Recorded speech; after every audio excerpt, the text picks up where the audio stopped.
we're going to head over where the Notre Dame Fighting Irish head over to Pitt, as I just want to remind people of Old English. Go ahead, Nick. So, noon Eastern Standard Time or 11 p.m., wherever the hell Drew lives. I don't really understand clocks. I just know it'll be noon my time. Drew lives in the greater Chicagoland area. I think that's its own province or something up there in northwestern Canada or The somewhere. Northwest Indiana. He's a region rat. He's a region rat, ladies and gentlemen.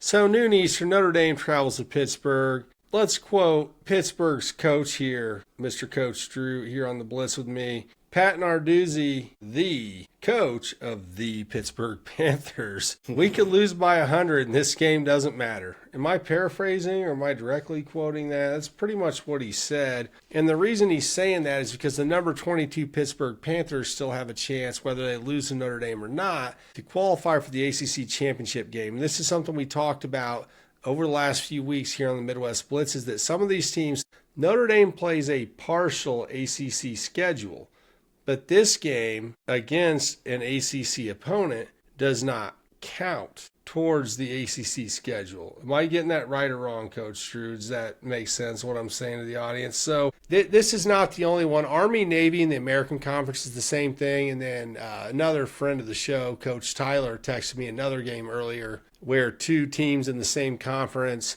who have some writ law that they have to play a rivalry game doesn't count towards the conference. This is something that I'm going to take a hard stance on. This has to be eliminated from college football. You cannot be playing teams in your conference. And I know Notre Dame is not a full-fledged member of the ACC, but if they're playing an ACC team, it has to count as an ACC conference game. I don't understand how they do that, although Notre Dame doesn't technically exist in a conference. They're like theoretical physics, Coach Drew. They kind of exist and then they kind of don't in the terms of the ACC, but it's kind of horse shit that, I get what Narduzzi's saying, like this game doesn't count if we lose. I understand what he's saying because winning the ACC title really is the path to getting your berth into the college football playoff. But how in the hell do you at the end of the season get to play a team that is in your conference or semi in your conference and lose?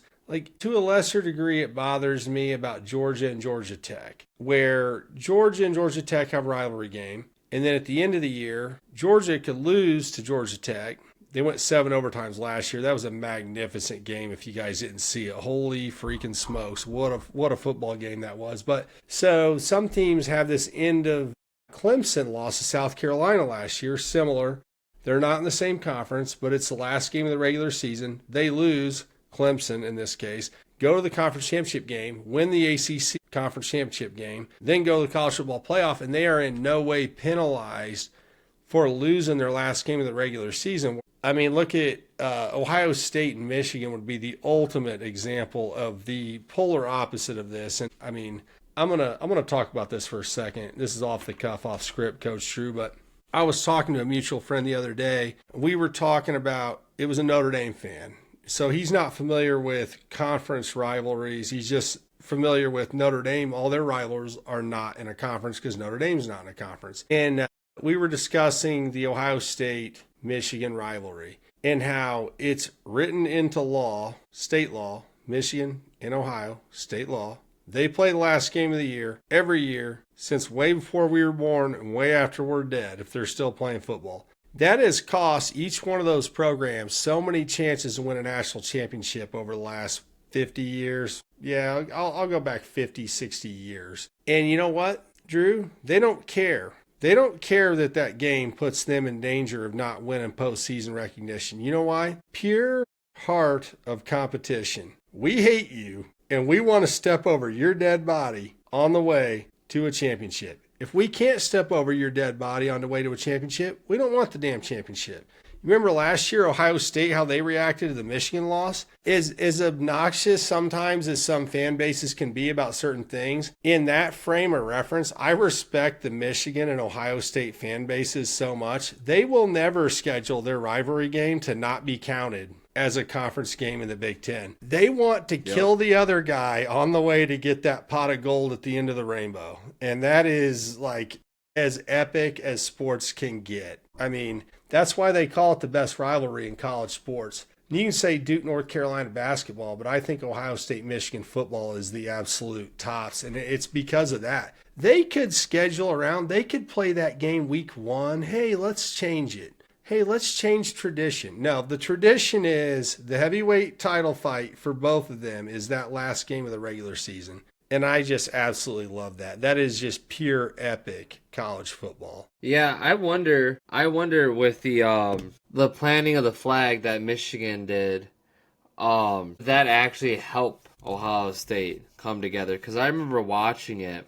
And I was just saying to myself, I'm like, yeah, they're not gonna go far. And that's also when we were questioning, well, how far Notre Dame's gonna go. And then boom, national championship, crazy times. So with Notre Dame playing Pitt, I'm really interested to see what CJ Carr is doing. CJ Carr, we've talked about this before. He's a freshman redshirt. He's had experience in the playoffs, preparation, and all this stuff. He's been around. He's been cooking, right? Marinating, doing what he needs to do, right? And you told me this, and I agree with you, because I thought about myself as a student athlete, right? You're like, okay, he's a freshman redshirt in November. He's basically a sophomore. Let's stop. Who's a freshman redshirt? Yeah, it's a good trait, but he's played so many games up to now and taken spring reps and everything. Like, he's not a freshman coming out of high school. Plus, he redshirted last year during the national championship, so. Well, especially based on his play. He's almost a junior now. It's his third year of college football. He took first-team spring reps this year. It's his second year in the offense. Dude, CJ Carr he's been terrific all year. I'm not going to wax poetic about CJ Carr. Maybe somebody can put up a side-by-side of him and Riley Leonard last year. Now, they both wore the number 13. I know some people like to get really romantic about that. It kind of weirds me out. But CJ Carr's way better than... CJ Carr's way better. CJ Carr is, Drew's referencing the announcer week 1, I believe, against Miami when they were like, he ran for a touchdown. They're like, is that Riley Leonard? And I'm like, no, it's not Riley Leonard. He's better than Riley Leonard. And he has proven me correct, which is partly why I'm such a big fan of his at this late point in the season. CJ Carr is an absolute leader at quarterback. Really fun to watch. He competes at a top level. And for his first year starting, I mean, he looks like an absolute pro prospect. I think early in the year I said he was the best freshman quarterback in the country. I have to kind of take that back because he's not really a freshman because it's his third year. He's a sophomore, right? He's a redshirt sophomore. But the best freshman is Sayin, but the best first-year starting quarterback is also Julian Sayin, but next has to be CJ Carr. Julian Sayin. The Julian Sayin. Sorry, I should have saved that for the later segment about Ohio State, but yeah, Carr has been awesome this year. So Pitt has the number 2 running defense in the country on paper. They have not played a lot of teams that have a good rushing offense. Well, they are going to face one when the best backfield in the country heads to Pittsburgh, and you got Love and Price coming down the pike at you. I think Price is one of the best kickers. As we say, we love that Price. The price is right in South Bend right now. There's no doubt about that. The kick return he had against USC that me and Coach Drew were there for was amazing. I don't think Pittsburgh's, air quotes for you listening on audio only, number 2 defense in the country is not going to stand up to this Notre Dame rushing attack. Notre Dame's going to play games with them. If they load the box, Carr's going to throw it over the top. I saw some PFF numbers on his downfield completion percentage, and they're among the best in the country. They're very comparable with Fernando Mendoza for Indiana. Yeah, I just don't think that this Pittsburgh defense is going to be able to stand up to Notre Dame's offense at all. Here, okay, let's go to the other side of the ball. Pittsburgh has one of the most explosive passing offenses in the country, and kind of what they do is they kind of dink and dunk you underneath and dare you to come up and cover the short game, and then pump and go over the top type of stuff.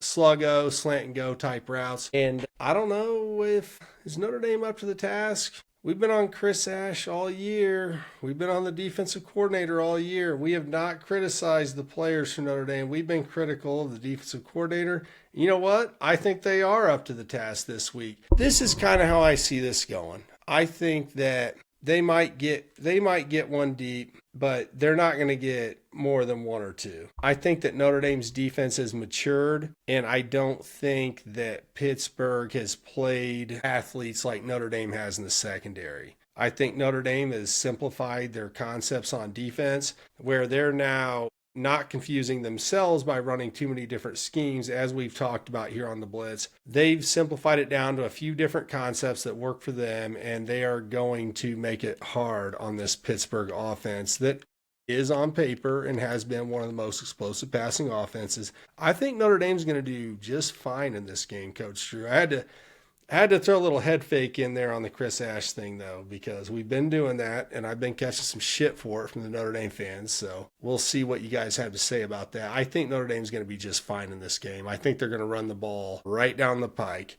I think they're going to do it effectively, and I think defensively, Notre Dame's got one of the best rushing defenses in the country.